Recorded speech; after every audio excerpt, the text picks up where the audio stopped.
Ladies and gentlemen, boys and girls, it is about that time. Keep your hands up and keep your head on a swivel. The Haymakers and Submissions podcast is here. We woke up and chose violence today. Stick and stay for combat sports talk at its finest, coming your way now. Welcome, everybody, to the Haymakers and Submissions podcast. My name is Drew. He's Chops, and we're talking all things combat sports. Today, we're going to be talking about our top 10 boxers, but not necessarily the 10 best boxers, but our 10 favorites. We'll put it that way. Yeah. And here's the thing, and I want people to know out there, and our listeners and watchers to know, I like doing like our favorites, because when we talk about what's best to us, number one, it gets dialogue, organic dialogue between you and me, but it also get our listeners, because everybody does, who's the all-time best 10 heavyweights. And you can say by record, this, that, whatever have you, like real quick, not to cross over in sports, but you can look at it and some people say certain years of the Celtics were some of the best teams ever. I hated Larry Bird. I was a Sixers fan. Me too. So I do put him on the list, but I hate to put him on the list. You know what I'm saying? But I respect this game. And there's a lot of people, I think, that if you go best top 10 heavyweights, if I don't like this guy you fought, you don't like this guy or this, that, whatever have you, you don't put as much in the think the guy had power, those lists can get jumbled. And a lot of times people may have the same 4 or 5 out of the top 10. But when we go our own personal favorites, what got us to watch? Why do we like them? So I love that. So this is our own personal top 10. And again, not even our best. And it's it's all weight classes. And it's not even who we think is pound for pound the best fighter, who is whatever the best. It is who we liked watching the most. The top 10 fighters we liked watching the most. So Exactly. you know what I mean? That's what I'm excited about it, man. I'm excited about it. Let's get to it. Let's do it, man. Let's do it. It's rock and roll. We potentially 20 guys to talk about. We do have a couple that overlap, but only I know. Not many though. Now here's the thing. We each have our top 10, and it was hard for me to narrow down the top 10. And I say that because once it got like we had 10 guys, my first 5 to 6 were pretty easy. Mm-hmm. But 6 through 10, 7 through 10, I could have swapped out with other guys. Like Miguel Cotto's not on my list, but I liked watching Miguel Cotto. Yeah. I liked him a lot. You know, Camacho is not Macho Man Hector Camacho, RIP. He's not in my Diego Corrales, HIP. You know what I mean? Arturo Gatti, HIP. They're not on my list, but I love why. You know who, real quick, who I didn't put on my list and I liked watching, win or lose? Tommy Morrison. And I say because win or lose, he was coming to bring it and throw it. He had a devastating knockout loss to Ray Mercer. Devastating. But that was him. He was there to throw leather. And so as much as I respect my list, and I mean no disrespect to anybody that didn't make the list, but I'm interested to see how our list, you know, where our conversations go, because we know who matches up with who. We know that. Yeah. And which ones we have similar. But since we have guys, our lists are so different. I'm going to have guys on my list that you're not filling. And I know you're going to have guys on your list that I'm not filling. So that's where I like to see, well, why did he get you there? Why were you excited to see this cat? You know what I mean? So I'm excited about this, man. I'm ready to rock and roll. Yeah, it's going to be a lot of fun. And everybody, you know, appreciate you watching. Thanks for subscribing. Don't forget to hit the like button. Hey, in the comments, put your top 10. We want to know who you guys like. And again, like Chop said, this is our personal list. This isn't who we think are the 10 best fighters necessarily we've ever seen or in history. No, but they're the 10 fighters that really got us engaged in and really and kind of cultivate our love for the sport, if you will. Yeah. So yeah, man. Yeah. Kind of fun. Yeah. All right, Chops, we got yours now. You got an alphabetical list here. Let's start at the top of your list here. Who you got? Yes. Now, again, that's the biggest thing. Alphabetical order. Okay. My first guy. Now, again, people, I'm going by boxing career. Some of these guys did things after boxing that may make you think differently or may have lost some fights toward multiple fights at the end of their career. I'm talking about when they're in their prime or what got me into boxing, what got me following him. One of them is now Oscar De La Hoya, right? And again, this is alphabetical order. I remember getting my Sports Illustrated article with De La Hoya, and it was called El Mejor, if I'm pronouncing that right, the best. He was still a young cat, East LA, or whatever have you, you know what I mean? And they're talking about how good he was going to be. And I was like, well, is this? Because you remember, Sports Illustrated was a magazine that would give you sports articles after the games happened. Yeah. You know what I mean? So you were just reading their insight, but you already knew it because Sports Center may have not been in all these, we didn't have all these sports talk shows. So I remember that on De La Hoya, right? So that's what made me start following him because he looked like a little pretty boy. You know what I'm saying? And he just didn't look like he had it. Yeah. But the reason De La Hoya is on my list is because he lived up to the hype. He lived up to the hype. He fought any and all comers. Listen to me. Whether you like De La Hoya or you did not like De La Hoya, the one thing you cannot say about De La Hoya, he didn't duck anybody. No. He did not duck anybody. And I really took my hat off to him because, like I said, he didn't duck anybody. And he was in there with some bangers. And guys that – and Vargas, right? Fernando Vargas didn't make my list. And it was I loved watching him. Mm-hmm. But if you remember, Vargas tried to embarrass De La Hoya. Yeah. Excuse me. In their press conference and talking like he was a sissy or whatever have you and trying to goat De La Hoya. Excuse me. However, when that bell rang, De La Hoya was straight business and put it on Vargas. And that was a great, great fight. So on that aspect, because he fought everyone, and these are Pacquiao, Floyd, Hopkins, Shane Mosley, Fernando Vargas, Trinidad, those are all guys on De La Hoya's list. That's why I got him on there. I got to respect him. He fought any and all comers, and he ducked no one. And I loved watching him because I knew I was going to get a show. Yeah, he great fight. I loved when he beat Ricardo Mayorga's ass. I love it. And I also, I of course was familiar with how good the liver shot was, but I didn't know how effective it could be until Hopkins put one on De La Hoya. And the crazy part is, if you remember that, Ryan Garcia got hit by a liver shot, and he just sat there. And then once they counted to 10, he stood up like it wasn't anything. You saw the agony that De La Hoya was going through. That liver shot was nasty. He was hurting. Yeah, I like De La Hoya. He's not on my list, but I definitely like him. And I'm going to tell you why. Because I'm gonna go to my list right now, and I'll start out. Mine's chronological, but it's backwards, Chops. Forgive me, but I did a little different. But at the end of the day, I grew up, I didn't have cable where I live. We couldn't even get cable where I live because I lived in a rural area. They weren't going to run the cable out there for a couple of houses, right?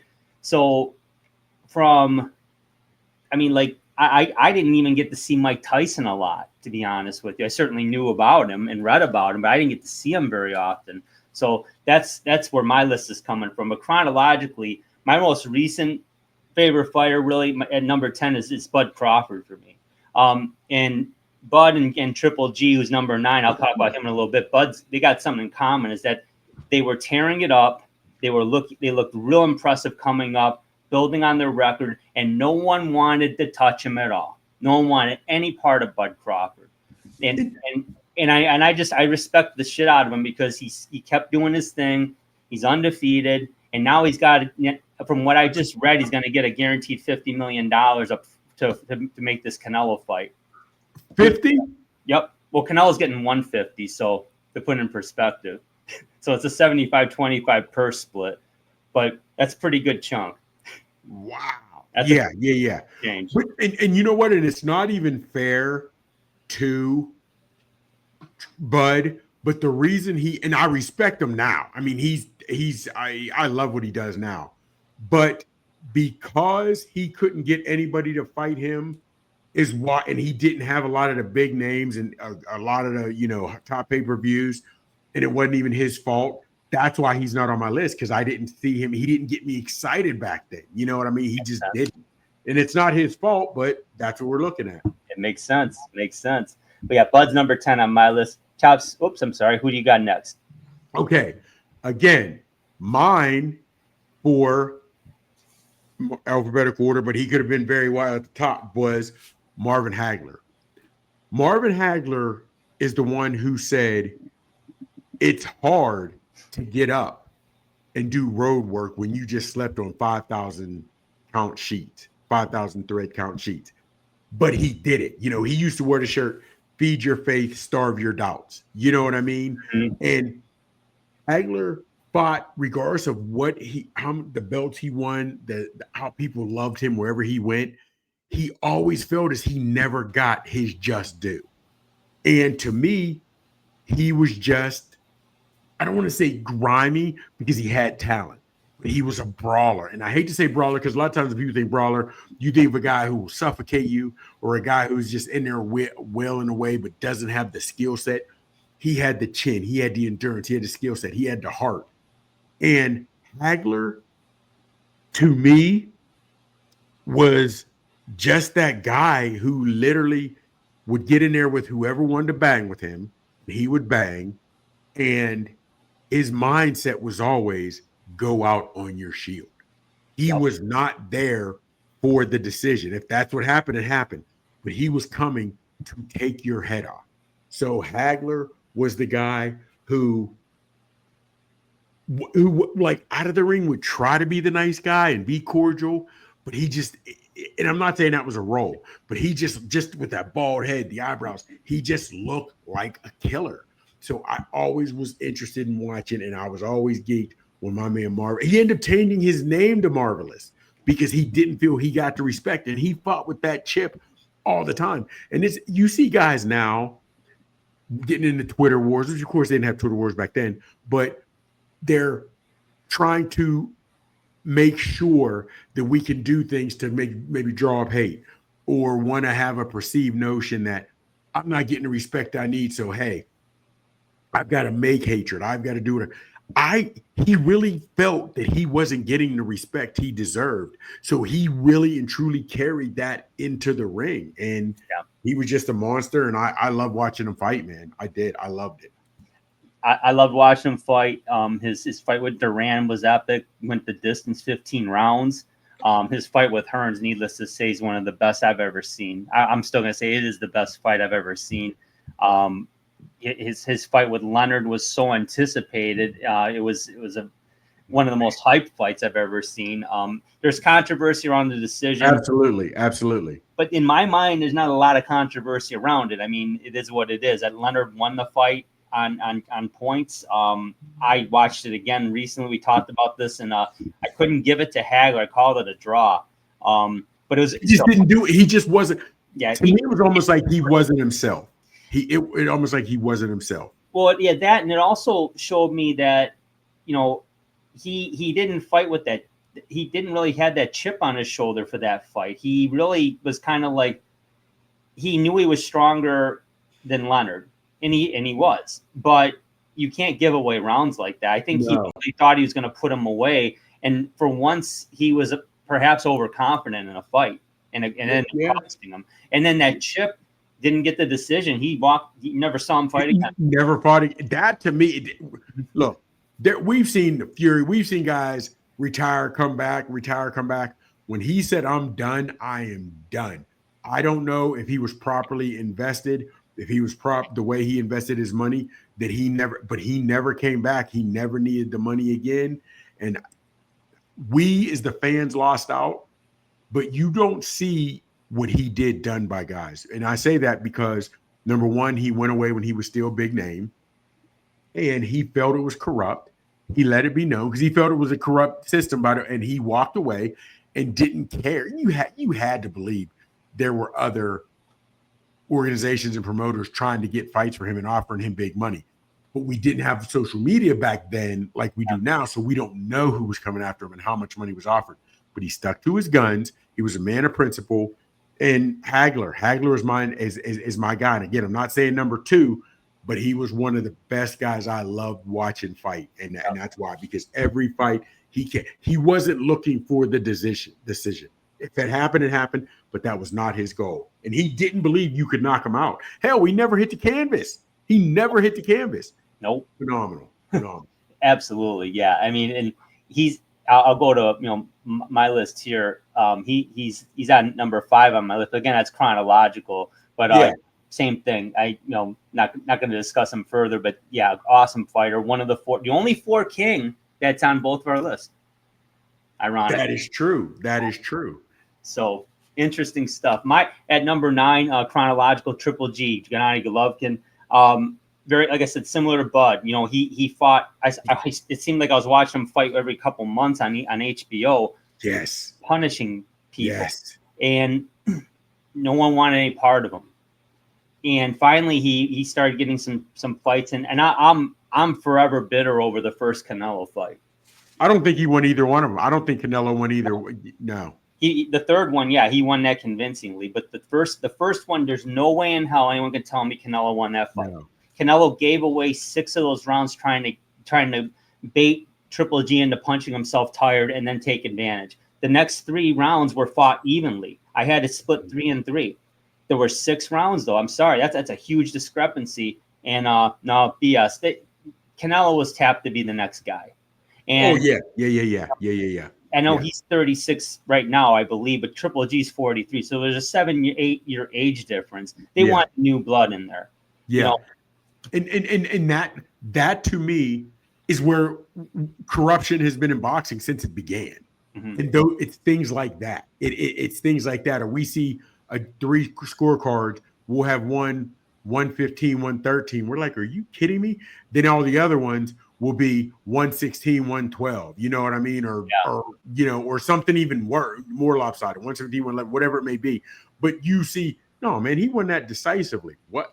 So boxing has always said that. Now, Triple G, again, on my honorable mention, but for the most part, when Triple G went into fights, he was the high favorite. So I wasn't excited to see him fight. And also maybe because, and I understand, I call them all the European fighters, right? Whether, just the European fighters. They were more mechanical to me for years back. Okay. So having said that, he was almost like a rock'em sock'em robot. He had some head movement, this, that, whatever, but his punches were straight power punches, and he was getting you out of there. So to me, it wasn't as exciting. I loved watching him because he was all business, and he came to bang. He wasn't going to run. He wasn't going to be hard to find. And Triple G is only not on my top 10 because I had to narrow it to 10. Mm-hmm. But he is one of the guys I can understand why he's on your list. Yeah, great fighter. I don't believe he was ever put down either. I don't think he hit the canvas once. I don't think so either. Now that I'm thinking back, I don't think so. Nope. I don't think so, because even in his losses, he didn't. Nope, exactly. So, yep, hats off to Triple G. But who you got next, Chops? You're number 3. Okay, my third guy, and again, with the alphabetical order, Prince Naseem Hamed. You remember my boy. You remember him, right? Oh, yeah. Okay.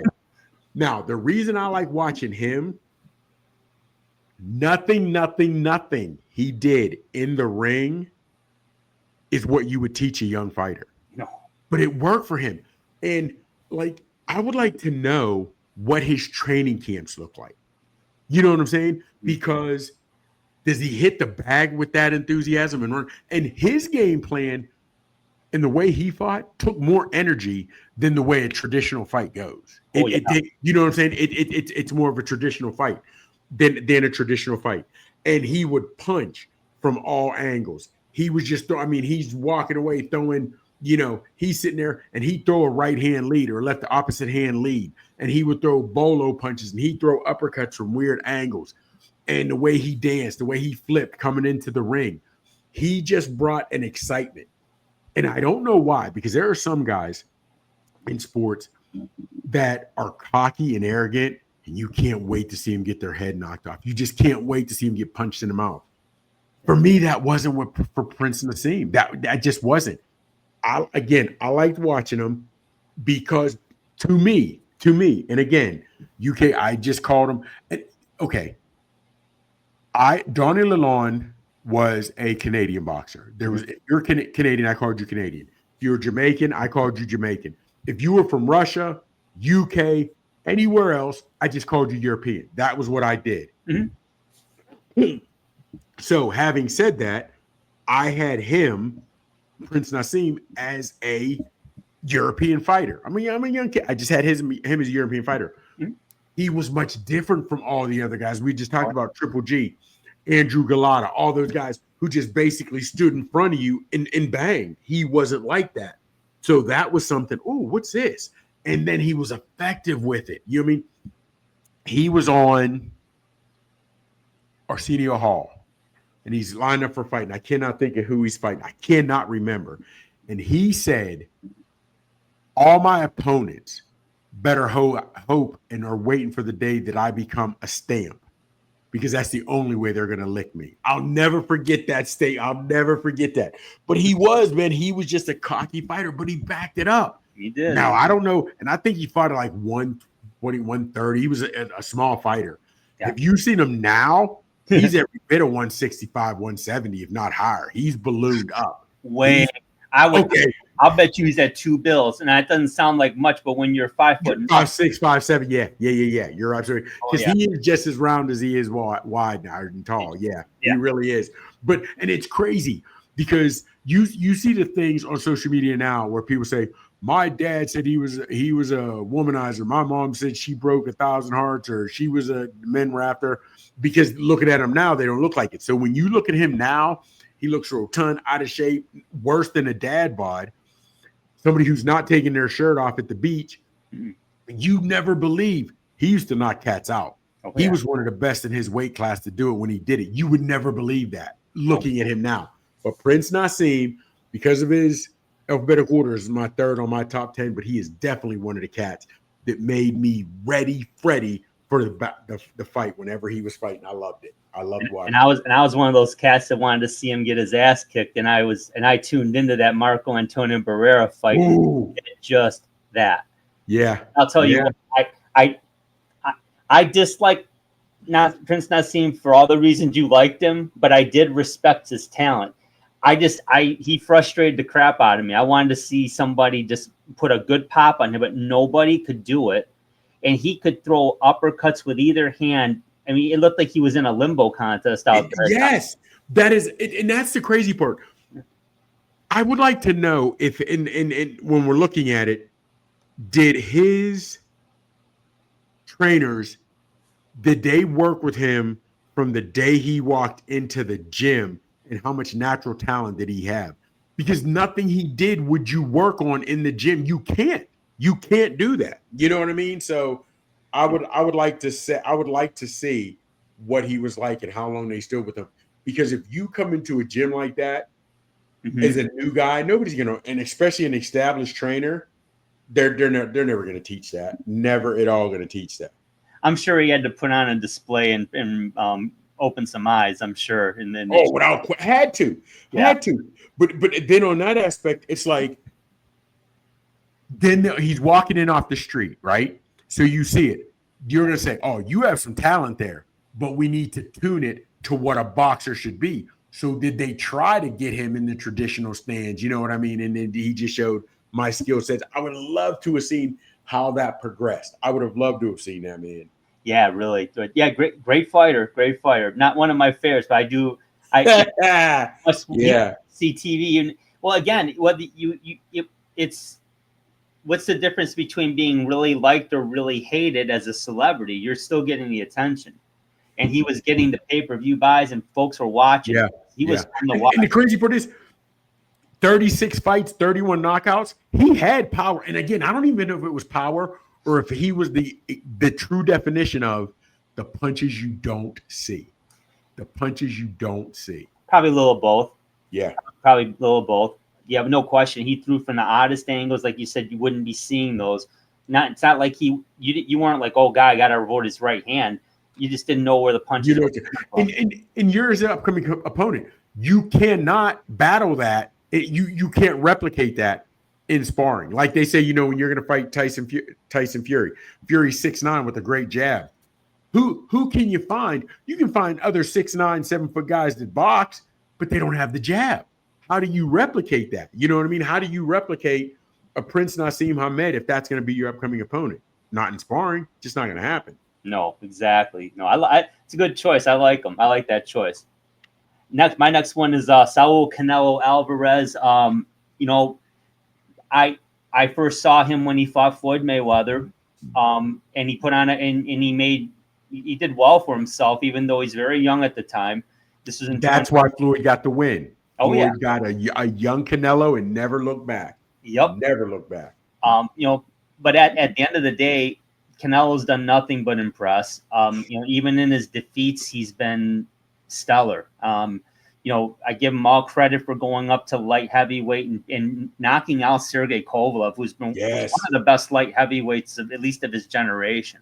Yeah, man. And Bivol, he took everything Bivol had. He went the distance, and it wasn't a really close fight on the cards necessarily. At least it shouldn't have been. But Bivol, he got beat up in that fight, but to me it was impressive because he didn't get knocked out. It was crazy because you've never seen him manhandled, but he stepped up in weight to fight a significantly bigger guy. Got beat up, but he didn't fall. He was there. You know what I mean? So, and Canelo, again, and it was hard for me to be a Canelo fan because I was a Triple G guy. And I felt he was given those fights, so I never wanted to see good come to him. But I had to respect what he was doing because he fought all comers. And if you stand in front of me, I'm ready to go. I'm ready to go. You know what I mean? So I got to give Canelo his flowers because he's that dude. He's like that. Yeah. He's like that. So that's why he's on my list in short order. I mean, there's not much more we can say about Canelo Alvarez. People know who he is. He's still doing his thing out there, and he's going to be fighting Bud Crawford, later in 2025. So that's going to be a good thing. But that's the next guy on my list. So Chops, who do you have next after Prince Nassim? Got him again because of the name in alphabetical order. B Hop, Bernard Hopkins, the executioner. There it is. And he was that. And he was that. You know what I mean? And I can't say again, it's another one. Was it his power? Was it his motor that he kept coming to get guys out of there? Because Hopkins was the guy that, regardless of what he did, he wasn't a physical presence. Tall and lanky to me. Not as tall and lanky because he didn't have the same build and frame and muscle definition as another tall, lanky Tommy Hearns. I don't think he threw the hard punches that Hearns did, but he was pinpoint with his accuracy. He stayed on you. He knew the sport. His boxing IQ was out of this world. So, and because I liked Hopkins, because again, you knew he was going to bring it. You knew at some point it may not be a devastating knockout that he was going to get, but his punches were going to accumulate where you were like, stop this fight, it's over. So I like watching B-Hop because of just what he was. You know what I mean? What he was and what he brought in. I think that executioner fixed him or fitted him. And what also I liked, he wasn't the typical Philly fighter with the Philly shell, the roll, right? He didn't use that, but he mastered his own defense. You know what I'm saying? And it wasn't even a defense that I don't even know if you talk about the top five. I don't know how many people would put him in their top 5 or 10 as best defensive fighters, but he was just a smart fight. You know what I mean? Because when you think defense, he may not be, when you have their Philly shell, or it's like he was able to take or stop a lot of abuse coming his way. But he was a typical Philly fighter. Put on the boots, and let's go to work. Yeah. You know what I mean? So that's why I like Hopkins. The executioner, he lived up to that term, and he was ready to bring it. What now this Hopkins didn't make my list because in his prime, I had to read about his fights because I still wouldn't have the cable yet. Yeah, I got you. I got you. And then when I started seeing him fight later in his career, I did see the De La Hoya fight, great fight. But then I saw a guy like the Jermaine Taylor fights. Yeah. And I saw in the Winky Wright, I believe, fight. Yeah. I'm going to throw 1 or 2 punches and I'm going to grab you. Yeah. And you saw him lose against Kovalev, Joe Smith, that if he, But I mean, that's going longer than maybe you should have. But that's absolutely. But absolutely. But I disliked how he fought at the end of his career with the constant clutching and grabbing. It was, oh my gosh, this is, I mean, honestly, I think the Winky, how Winky Wright used to fight. Yes. Yeah, absolutely. Absolutely. It was worse than, it wasn't worse than watching someone dance. I'll say that. But it was like, what are you guys playing, chess? And what are we doing here? Yeah, I mean, but I mean, great fighter. I mean, like I said, he crippled De La Hoya on that punch. I mean, that was nasty. You saw De La Hoya wanting to get up, but that was where the mind was willing, but the body was unable. That was a bottom line. Yep. Bottom line. No, but B-Hop, good selection there, Chops. He's a great fighter, Hall of Famer, no question about it. My next guy is Floyd Money Mayweather Jr. Floyd Mayweather Jr. You can like Money Mayweather. You got it or depends. You got both of his sides. His early career and his late career. I really, I mean, obviously an undefeated fighter, 50-0. So, and a lot of people don't like him, and I didn't like him early in his career. He's very cocky. He's Grand Rapids, Michigan native, Chops. I know he calls him. He's from GR. Okay, but and that's 3 hours from Detroit, by the way, so it's not even close. But bottom line, great fighter, a defensive master. He threw a lot more punches, and he was more engaging early in his career. Later in his career, you talk about the master of the shoulder. Oh, my gosh. I mean, and people found that boring. I found it very highly skilled. I thought he was an amazing fighter. When he beat Hatton, that really opened my eyes. And the Pacquiao fight, and he stretched that out. He stretched that out long enough where he was able to get maybe more of a level playing field. I like that he got the Olympic-style drug testing in the contract. I wonder why he wanted that. I'm not sure. People can figure it out for themselves, whatever. But it's speculation. But at the end of the day, when he did fight Pacquiao, he clearly was faster and able to score at will. And Pacquiao said he was hurt, said he had bad shoulder and had the surgery, whatever, and certainly fought better after that. But in that night, he wasn't nearly good enough. And but Mayweather, he didn't. Yeah, he got Canelo early. He got Pacquiao way late. But you look at his resume, and I'm not going to run through it. But oh my gosh, he fought everyone you can fight in his whatever weight class he was in. The time he was fighting, he fought everybody. So I mean, his resume stands the test of time. His resume will stand the test of time. He's one of the best fighters, defensive fighters I've ever seen, and perhaps the smartest guy with the highest ring IQ I've ever seen personally, Chops. That's why I've got Mayweather on my list. Now, okay, and you and I, just another one we battle on. I'm not a Floyd fan. I'm not. I give him his credit on he, and it bothered me because I thought he lost against De La Hoya. I did. I thought De La Hoya had that. Now, right? But there were some other guys like the Ricky Hatton or the Canelo. Those could have been fights. I feel he ducked Amir Khan. He might have ended up beating Amir Khan. I don't know, but I felt he ducked Amir Khan, and I felt that zero was so important to him. Now, hell, businessman, maybe the greatest businessman boxer to ever do it, because he didn't have a ton of endorsements. And when I say that, I don't remember seeing him in a lot of commercials. No. I don't remember him being in any movies. So everything that he made was truly, truly, truly from boxing. And whether it was to see him lose or to see him continue to win, people tuned into his fight. So you got to give him that. You got to give him that, man. Yep. That Pacquiao fight was one of the most anticipated pay-per-views in recent times. And you said it, man. That to me, we just got that when they were both past it. I mean, I don't want to say past their prime, but they weren't good. I don't know, man. I don't know. It just wasn't. I hear you. I hear you on that. Okay, who you got next, Chops, at number 5? Roy Jones Jr., Roy Jones Jr. Ooh. Roy would sit there. He looked lackadaisical in half of his fights, but whenever it was like a cobra striking, and he would, you know what I mean? Then, and I didn't realize what it was until his cornerman, and it's the name that slipped my mind, talked about it after the James Toney fight, right?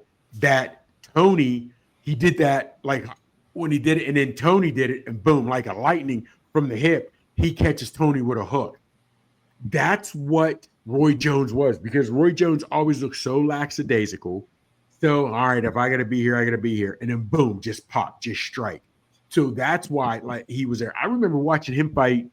I want to say it was ESPN, but it was Vinny Paz. When Vinny Paz was all over him, and when I say smothering him, that or whatever, and he couldn't, he ends up getting the win, the knockout, whatever have you. And he said, yo, Vinny's a great fighter, and he could beat any fighter on any given night. But he wasn't beating Roy Jones tonight. You know what I mean? That's just how that was why I love Roy Jones, man. His hand speed. He did the rooster move. You know, he imitated the roosters that he raised and whatever have you. Yeah. And he was an exciting fighter to me. And I liked it because a lot of fighters come in there hype and they're ready to go. He just looked like, all right, this is where I got to be. But since I got to be here, I got to make you pay for me being here. You know what I mean? And he put it on his opponents, and I loved it. He had the fastest and strongest punches I've ever seen. I mean, he didn't, like you said, he was unconventional in how he threw punches. He threw it. His jab sometimes almost came from the hip. Yes. But man, it would, like you said, a cobra strike, man, it would snap and it had power. Ooh. I honestly, and I think that he actually fought at heavyweight briefly. Yes, and did well too at heavyweight.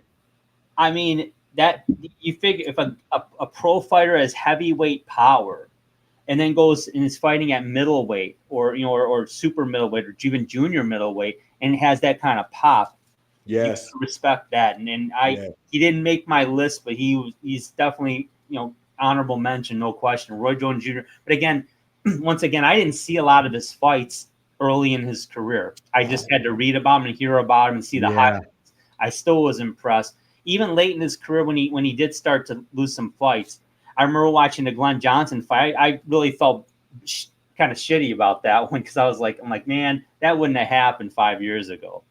Oh yeah, exactly. No, but it did. But the purses weren't as big. The endorsements weren't like that. The movies weren't like that. That's why we had to see some of our fighters fight past their prime. Yeah, because they didn't have any other ways to make money. And by the way, a really good announcer. He was really good on HBO. He's training now, but he was a really good announcer on HBO. And I wasn't sure he was going to work out there, but he really did a nice job on there. Well, here's the thing. I figured he'd be a great announcer only because he had a great personality, and in interviews he was nice, right? There's some guys that don't carry over. Now, I don't think he'll be a great trainer because what he had and what his skill set was, you can't train that. It's true. You know what I mean? And he could stand in certain ways that even when the punches were coming, he could elude them. He could throw punches when his hands were low. He can't train other fighters to do that. You just can't. Picasso can't teach you to paint like him. Yeah, exactly. So I definitely love Roy Jones Jr., one of the best of his time, no question. My next guy, I got Manny Pacquiao.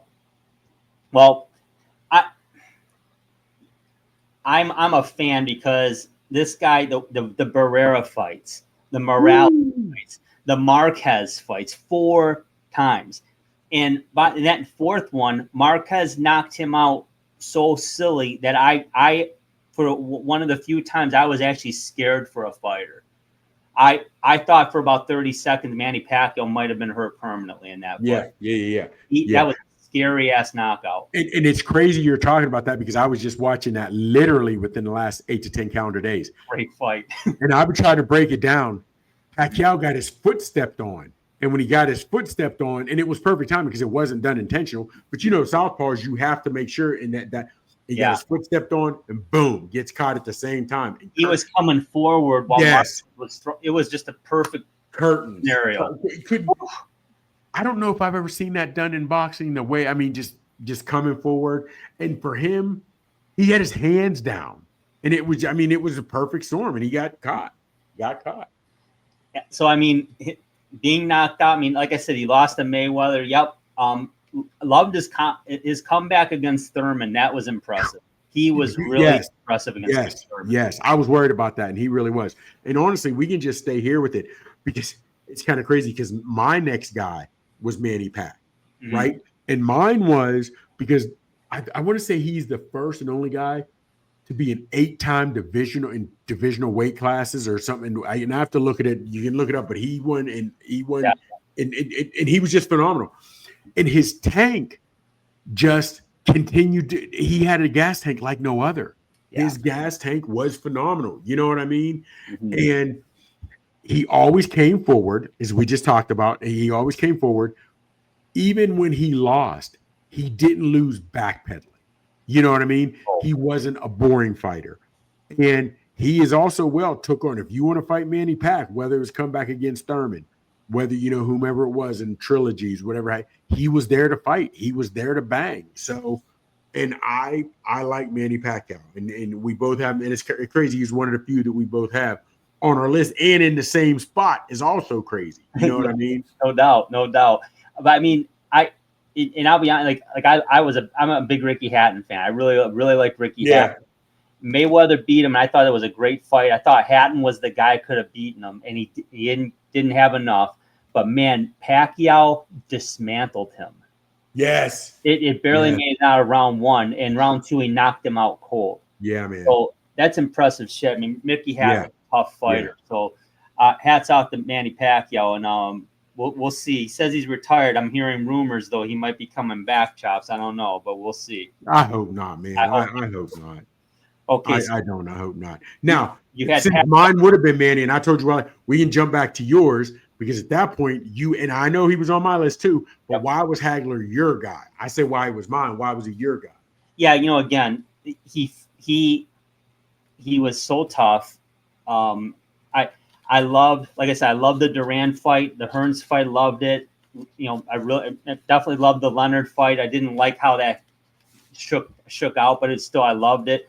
I loved this fight against John the Beast Mugabe. Great fight, and Mugabe gave him hell, and he did. Yes, he did.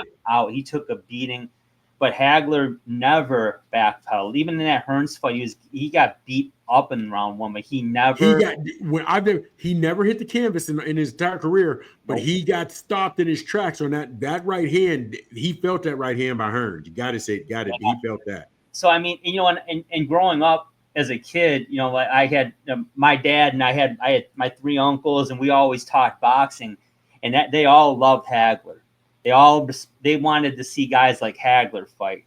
They didn't like a Ray Leonard, who I got on my list, but they didn't like Leonard. They loved Hagler. Oh yeah. Hagler was just man.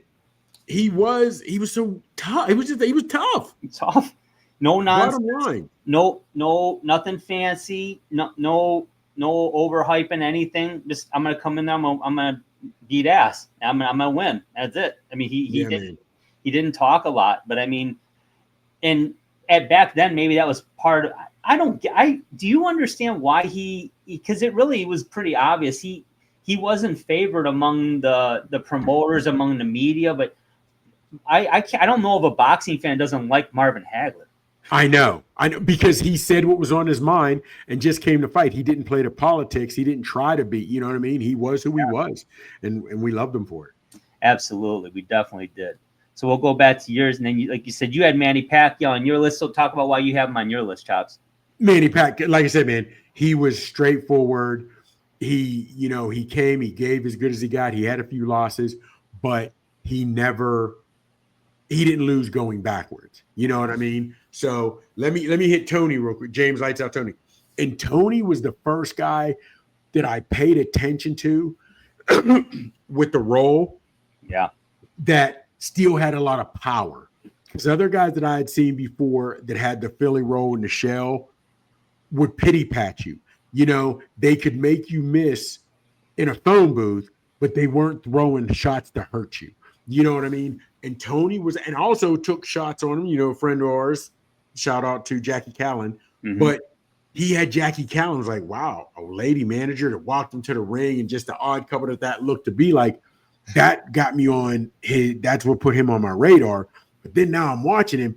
He gave as good as he got. You know what I mean?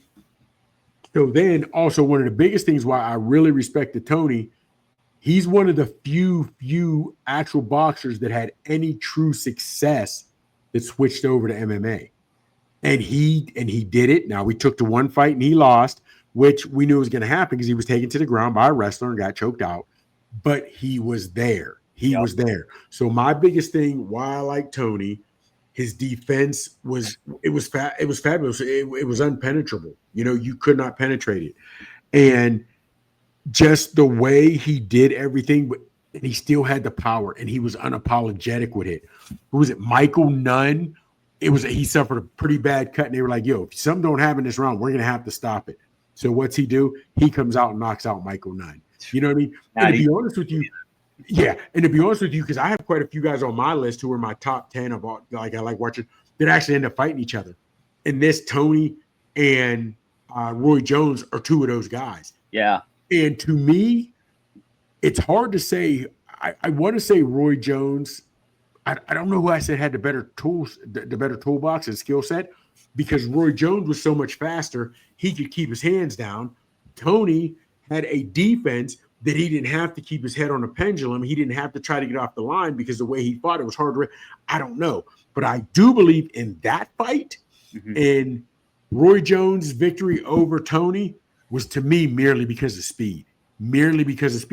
Because your boy Jones had so much speed, it didn't matter. He wasn't trying to chase Tony down because Tony was always going to be there. He could throw the punches from the hip. So he's throwing from the lip. He's hitting the body. He's hitting this. He's doing that. He wasn't trying to. A lot of the other guys were traditional, so they're throwing their jab. When Tony is rolled up back and like this, you can't hit anything. But when you had the speed and the unorthodox style that Roy Jones had, all that defense goes out the window. So when you put speed plus style, Roy Jones was just Roy Jones. You know what I mean? So, but I like Tony because of his style, but he also brought the power. Because a lot of those other guys with the Philly roll and the shell didn't have power with it. He did. Yeah, and being from Michigan, we certainly knew what James Toney was from the get-go. Yeah, man. Kalen, of course, and yeah, I mean, love James Toney. He didn't make my top 10 list, but at the end of the day, loved watching him fight. And very impressive. He started out, like you say, he started at middleweight, I believe, and he ended up working his way up to heavyweight and then going to MMA and actually had success there. So, he beat Holyfield. He put it on Holyfield. And I understand it was age, but he put it on Holyfield as a heavyweight. That was impressive. Very impressive. He's a great fighter and a great story. No question. That's a great choice there, Chops. I like lights out Tony. My next guy is Sugar Ray Leonard. Sugar Ray Leonard. Now, I have another fighter I like a lot. I love, and he's on my list. I haven't gotten him yet. He's on there though, but I have so much respect for Marvin Hagler. What he did, and I'll say it's Tommy Hearns. When Hagler beat Hearns, I was like, okay, wow, and it was no nonsense. Leonard was really the same way. I mean, I wanted Hearns to beat Leonard so bad. And I was so bummed when he lost him in 81, Chops. And we're older, right? I was 7 years old, man. And I'm just like, wow. Angelo Dundee, you're blowing it, son. You're blowing it. He was. Once again, Hearns loses a fight, but his opponent gets hurt worse. Leonard had a detached retina and it almost ended his career. Yeah. He really kind of derailed it, to be honest with you. Oh, without question. So, and Hagler spent some time in the hospital after that fight, and I don't think Tommy did, but yet Tommy lost. Yeah. So, but at the end of the day, Leonard took the baton from Ali in terms of media coverage. Yeah, Ali was at the end. He still was fighting though in 76, but Leonard was the heir apparent.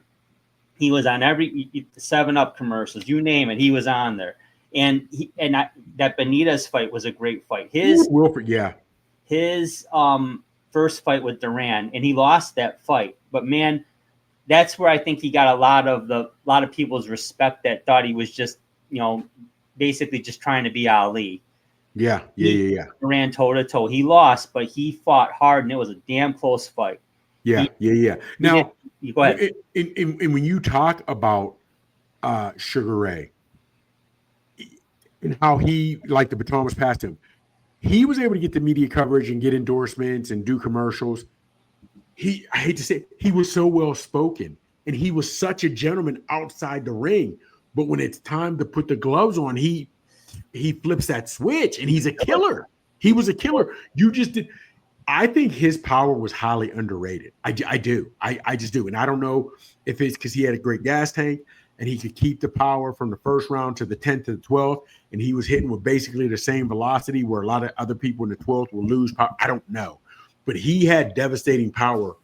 And I hate to say devastating, but he was always game, and he had power. He was economical with his power punches, but he certainly had them. But he was always throwing. He was and people said, well, he ran. No, he didn't run. He was a boxer. No, not at all. Run. I would say the only fight you could possibly say that was maybe he danced a lot with Hagler. Without question. But it was by design. Without question. It was a bait. He was trying to get him to chase him, trying to get him to get impatient, and it kind of worked. It definitely worked. He won the fight. It worked against Duran in the second fight. He got even if you don't know a lick of Spanish, you know what no mas means. I mean, yeah, man, we know that. You do. Absolutely, you do. He frustrated the shit out of great fighters. Yes. But like you said, he knocked Tommy Hearns out. Tommy Hearns out. One of the greatest fights of his that I loved was him and Donnie Lalonde. They were banging, and they were banging, and I loved it. I mean, that was a great fight. Great fight. Lalonde hurt him. Yes, he did, and he stayed the course, and he ended up getting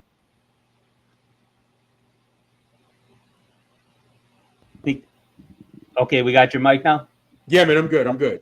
Yeah, so Lalonde, I mean, yeah, that was I didn't, at the time I didn't think it would be a great fight, but I was like, neither. But Leonard moving up to super middleweight, I was like, oh, okay. Now the second Hearns fight, I'm still bitter about. It was a close fight. Even though Hearns put him down twice, he hurt Hearns too. On a couple occasions. Yeah. Why it was close, but even Leonard, even in the post-fight interview, you could say like, yeah, not feeling good about that one. So, anyways, he transcended the sport. He brought in the casual fans. He was a great ambassador for the boxing, and he's a great fighter, the Hall of Famer. Absolutely. Your thoughts on Leonard before we move on?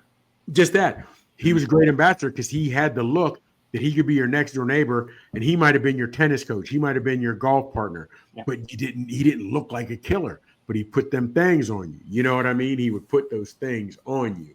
You got it. Okay. Next on your list, Chops. Felix Trinidad. And this is where it goes. Trinidad, who's on my list. He fought De La Hoya. He fought Bernard Hopkins. I just rewatched that Bernard Hopkins in Trinidad and he stopped it in the 12. I think they stopped it early, but because I'm looking at Smoger, the referee Smoger is the one who stopped it. And he started to go like this, but he didn't, and he was going to let Felix go longer. Now, mind you, Felix probably lost 116, 112 or a little bit further because Bernard Hopkins toward the ends. But he was given as good as he got. Mm-hmm. So that's why you gotta let him finish. He stood up. And if you rewatch that, if you can find, which isn't hard to find, rewatch or just go to the end. How Hopkins hit him. Hopkins hits him with a devastating right hook. But that's not why he fell. Hopkins then pushes him. Just rewatch it. Hopkins pushes him. That's why he falls. Now, it was easy to push him because he was stunned from that right hook. Sure. And he's exhausted because Hopkins was in his ass all night. But Felix Trinidad, because he was always fighter, and he was almost like a European fighter. He was known from Trinidad because he would stay in front of you. And he was there to fight. He had nice hands. He had a skill set. He had quick hands. And he had power. I love watching Felix Trinidad. Win or lose, he was coming to bring it. Great fighter, not on my list, but he like you said, he fought Hopkins and he fought De La Hoya. I mean, he did Cotto and him fought as well, right? Yes, I want to say he did fight Cotto. Yeah. I mean, it's again, he's in that kind of black hole where I was in college in his heyday, but I was probably too busy back cocktails at night instead of watching pay-per-view boxing like I should have been. But absolutely, love Trinidad. Definitely honorable mention on my list. Nothing negative to say about Tito. He was a gamer, great fighter. No, he did not fight Trinidad. They're much older. Trinidad and Cotto did not fight. They did not fight. He did not fight. But I got all right. So who's your next guy? Oh, okay. Hands of Stone. Yeah. Earl Duran. Yeah. I mean, this, the Leonard fights. That's what opened my eyes. And certainly I was disappointed when he quit on that second fight. I didn't like that, but I respect. I mean, when he took Hagler to distance in 15, that opened my eyes. When he ended up beating when he beat Davey Moore. That's when it's like, okay, maybe he's coming around. And then when he stunned Iran Barkley, I mean, that was unreal. Considering and this is just how funny boxing is, right? Hearns destroyed Duran. Of all the fight, Duran never got knocked out in any other fight except for that one. And yet Barkley got Hearns twice. Yes. But then Duran got Barkley. Styles make fights. Styles make fights. You know what I mean? So yeah, and Duran, he's not on my list, but again, honorable mention. But that's where, and he's one of the four kings, but he had already put in work and had some nice vicious fights and good wins before he even fought Leonard or got in the ring with those guys. But you've got to give Duran his due. You've got to. Again, he didn't make mine. However, his problem, and I think which he took a lot of punishment as well. He gave a lot of punishment in his fights. But between fights, when you talk about a guy that partied, ballooned up in weight, man, he did exactly that. Yeah. But I understand why he's on your list. Legend, absolute legend. But yeah, he could have been better. Question. As great as he was, he could have been better. He could have been sharper. Perhaps one of the best lightweights of all time. Yes. And it comes down to how much better could his career have been disciplined if he'd have been disciplined? You know what I mean? How much better could he have been? When we talk about discipline, and we didn't even really hit on it with Hagler, to fight your entire career at one weight class, that means you stay disciplined. You stay, even as you get older, you don't put on weight. Drew, you've watched a lot of fights in your day and seen a lot of fighters. Mm-hmm. You don't see fighters staying in one weight class their entire career. You don't see it. You don't see it. Father Time gets on those, getting those 4 or 5 extra pounds off is hard. So they just go up to the weight class. He didn't do that. No, not at all. Impressive. That's impressive. Yes, very. So definitely one of my favorites. Chops, who you got next? Well, hold on. Yours was, okay, Mike Tyson. Now, this is the only one that was my true number one. Okay.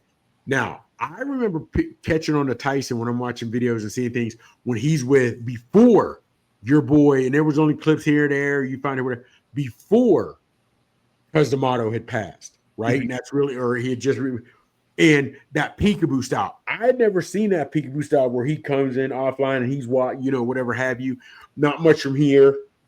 That's all he was doing with a guard. You know what I'm saying? And that right hook to that quick right uppercut was beautiful. Yeah. Tyson was the reason. It was Tyson. He was destroying cats. You know what I'm saying?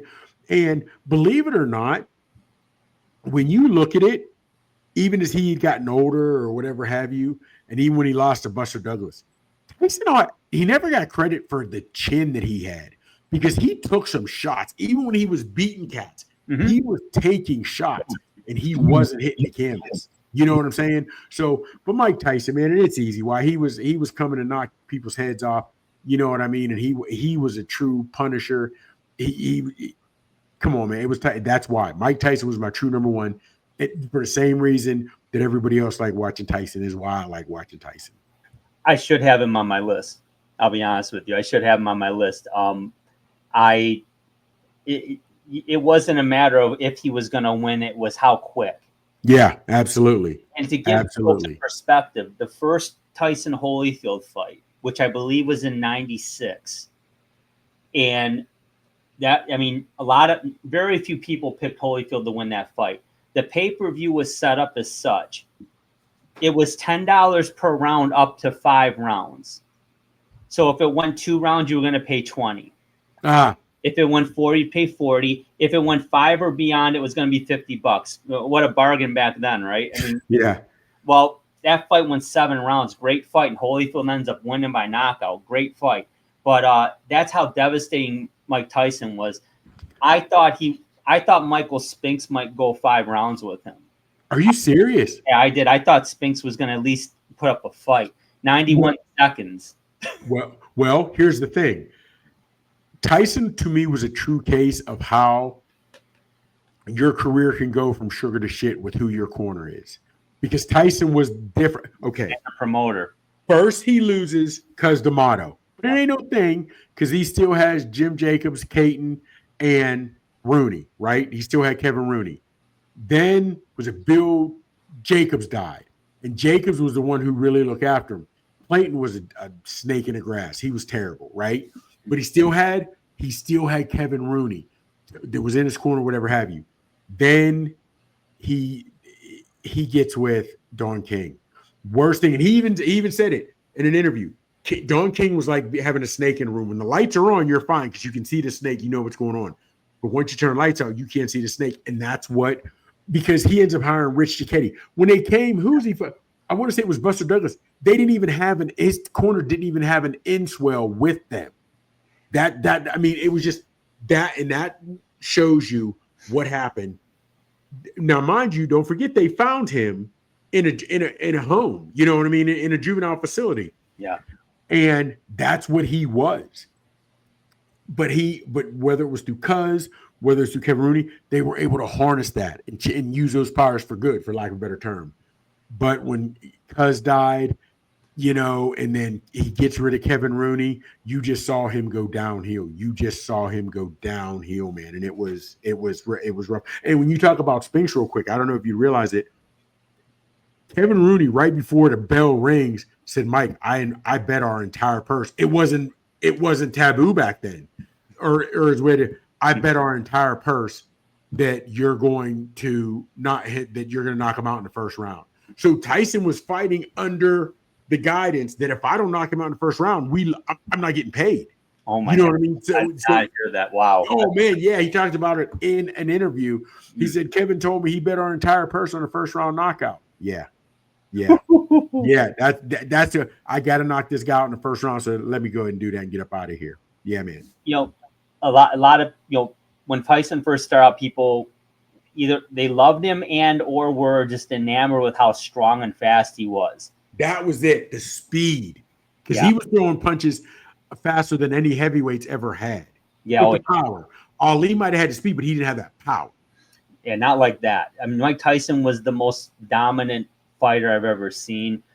Obviously, when he had a lot of personal issues, and then that crept into, and then he went to jail, and he was never the same after that. Who is, he made the comeback, and wow, I remember that Peter McNeely, and this was on Fox, I believe, regular TV, and it was must-see TV. And then Buster Mathis Jr., I remember that fight, and and then he got the Holyfield fights, but then it went off the rails after that whole first Holyfield fight, and then you had the ear bite in the second one. So he hurt his boxing legacy at the end a little bit, but I think people that hated him years ago for what he did and when he went to jail, and now they love him because they've seen him in the Hangover movies. Yes, forgiven him. I mean, and his one-man show that he did that was that was phenomenal. I watched it. I liked that. It was really good. Yeah, I did enjoy it. I thought it was great. One of the most devastating fighters of all time. No, there's no doubting that he should be on any list. He should be on my list. I'll be honest with you. I should have had him there. But I'm not going to take away from anybody else here. Thomas Hitman Hearns is my next guy. Chop. Here's the thing. Tommy lost a lot. He didn't lose a lot of fights, but he lost a lot of his biggest fights. He came out on the short end. But at the end of the day, we'd still talk about those fights all the time. The Leonard fight, the Hagler fight, the Duran fight, the Four Kings. He whether he won or lost, it was a show. Very disappointed with the Iran Barkley fights, but at the end of the day, I mean, what he did to Dennis Andres and Juan Roldan, he fought Benitez, and at the end of the day, Tommy Hearns is just an awesome fighter. I was a young kid in the Detroit area. You grew up, and the first guy I even knew about was Ali. The next guy was Hearns, because he was coming up in the late 70s or early 80s there. By 81, he was already a champion. Loved Kronk boxing, Emmanuel Stewart. Kronk Jim is Emmanuel Stewart and Tommy Hearns. Yes, and without question. Just amazing, and I can't say enough about him. But what your thoughts on Tommy Hearns? Dude, well, first off, I love the Jerry curl we used to rock, but I mean, Tommy Hearns, he was thin, he was lean, he went up to multiple weight classes. His power was always there. I love Tommy Hearns. And he waited to set that overhand right, but it wasn't obvious. He would use his jab. He had other tools, but he was waiting. He lands that overhand right. You can cancel Christmas, baby. You can cancel Christmas. Mm-hmm. You know it. Yeah, Tommy Hearns is just an awesome fighter. Yes. Really fun to watch. And most of the time, he was going to dismantle his opponent. And sometimes it was going to be an adventure, but it was always going to be fun to watch. There's no question. So Tommy Hearns, my number 2 guy. Your next guy, Chops. My last guy, Sweet Yep. Pea. Mm-hmm. Because I watched Sweet Pea also do the Philly roll, but he fought different ways. But he was making guys miss, and he was the one who had the Philly roll with the pitter pat punches. He didn't have a lot of knockouts. No. So Sweet Pea got me hyped because he was little and he was truly a master of the sweet science. I love watching Sweet Pea because he would make you miss, then he would deliver. Might not knock you out, but you knew at the end of the fight you were frustrated and you lost. You might not look like you lost physically, but we all know you lost that fight. Yeah, no question. Yeah, it just and it's hard because, and I understand to someone else, you might like, but Mike, he wasn't exciting. He didn't knock people out, but he made you miss. He could stand there in the corner and move, and you swung 9 times and you barely hit him once. That's why I liked watching Sweet Pea, because he was small, he was little, didn't have a lot of power, but Sweet Pea was that dude. And he was the true definition of the sweet science. I loved it. He would defensively, he was every bit as good as Mayweather, without question. But he wasn't as demonstrative with his personality, so you didn't hear about him that much. No. And I wouldn't say that hurt him, but that's why I would say the casual boxing fans not maybe super familiar with him. It's a great. He didn't sell himself like a lot of guys do verbally. Nope. But skill set wise, he was up there with anybody. He didn't have a lot of power, but he didn't need it, because by the end of the fight, you're landing 23% of your punches against him, and he's landing 58 to 60. Not that high, but you know what I mean. It was a huge disparity because he was a little more than Tony in the aspect of Tony could stand in a phone booth and make you miss. Purnell could too, but he'd also move because he needed that room because he didn't have Tony's power. Mm-hmm. Yeah, it's a great point. Man. What a great fighter, great champion. And my last guy is Muhammad Ali. And you say, well, Drew, did you see him fight? I did see that. Oh, yeah. I saw that second Spinks fight. I'm 2 years older than you, so I remember, yeah. There you go. See, I saw the second Leon Spinks fight. I saw the Larry Holmes fight. Yeah. That was on TV. We had ABC Wide World of Sports. So, it was called On TV. It was like having HBO and like a FanDuel or Bally's or whatever. We didn't have that in Pennsylvania. I don't remember that. We actually had in Detroit. It was in certain cities, but we had a small, like a mini TV antenna on the roof. The old for like 6 feet. This was about a 2-foot antenna. And you had a little converter box, and it was Channel 20 in Detroit. At 8 o'clock every night, Channel 20 went off the air for On TV, and you flipped the switch. It was like having HBO movies and boxing, along with local sports. So I had Tigers, Red Wings, Pistons. And seriously? You couldn't see home games in Detroit in the early 80s, late 70s unless you got a ticket. I got you. Road games, you'd see about 30 a year on TV, on the television, I should say. I got you. TV was a combo of both. But here's how much it was: $20 a month, Chop, back then, and that's about $80 now. Yes. So it was expensive, so we didn't have it for long. But I got to see Ali on there. But he's the greatest. I remember being a little kid seeing a poster of him in a Kmart, saying, "Daddy, who's that?" That's I remember the Decon commercials. Yes. Yeah. I just, and his legacy is unmatched. So he is my number one. And and I can say that because I was able to see him fight. But your thoughts on Ali? I got you. Well, okay, I don't agree with the same. He was the greatest.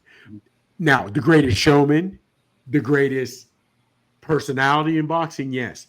But, and again, because now I look at some guys where if Frazier maybe had a right hand, he might have been able to do a little bit better against Ali, because all he had was the left. And that's all, if he could set up the jab properly, if he knew a little bit, whatever have you. If Foreman would have been, and I still don't understand. We talked about this before. Foreman never wanted that rematch. If you're smart enough to realize, don't throw the bolo punches all the time. You know what I mean? Sit there, wait for it a little bit. But you got to give Ali his due. Mentally, he was beating a lot of cats before they even ever stepped into the ring. Oh. So the greatest mind in boxing, the greatest showman, the greatest personality, all day, every day. I'll give you that. I will give you that. Now, let me ask you this real quick. I told you 2 or 3 of my guys that were honorable mention that I didn't name. Who were some of the honorable mention on your list that you didn't name, that you had maybe 6 through 10 that you said, no, I'm going with him rather than him?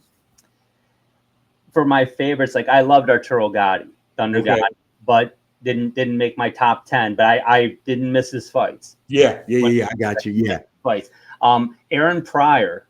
I got you. His fights with Arguello were classic, and I really feel like he beat. I know he beat Hearns in amateurs, and I believe he beat Leonard in amateurs. I know he beat Hearns. In amateurs. I'd have to look into that one. A lot of controversy around him. Panama Lewis with his special bottle, right? Yes, hope not, but Aaron Pryor was one, definitely. Arturo Gatti, Ricky Hatton was another one. I liked watching Ricky Hatton. I like Boom Boom. Yeah. I did too. I really did. But I had to. We had to whittle it to 10.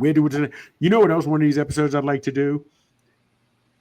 Best rivalries. I don't care if they had a rematch or if they had trilogies. Some of the best, and not so much because they were the 3 greatest fights, but these guys didn't like each other. And who, you know what I mean? So, I'd like to see some of those, man. I'd like to go over some of those. That'd be real interesting. Yeah. This was a lot of fun. Hey, everybody. Absolutely. Yeah. Thanks for watching. Thanks for subscribing. Don't forget, give us your top 10. Put it in the comments. We'd love to hear what you think. And you can agree with us or disagree with us, but at the end of the day, we're not saying these are the 10 best fighters. We're saying they're just who we like to watch us. And this is the great thing about sports, especially boxing.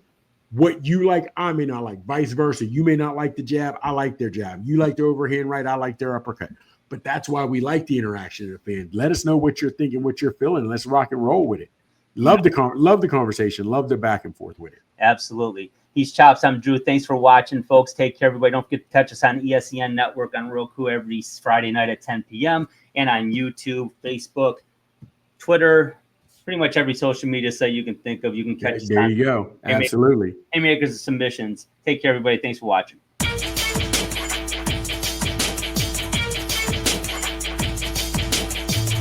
Thank you for watching the Haymakers and Submissions podcast. You can find us on the ESEN network on the Roku app every Friday night at 10 p.m. Eastern Standard Time, beginning on October 4th, 2024. Check us out on Twitter X. Our handle is @HeySubPod, capital H, capital S, capital P. You can also subscribe to our YouTube channel so you don't miss a single episode. Just go to your web browser and type in www.youtube.com/@Haymakers and Submissions Podcast, as we will drop content weekly. Whether it's boxing, MMA, or wrestling that gets you fired up, you'll get all you need right here at the Haymakers and Submissions Podcast.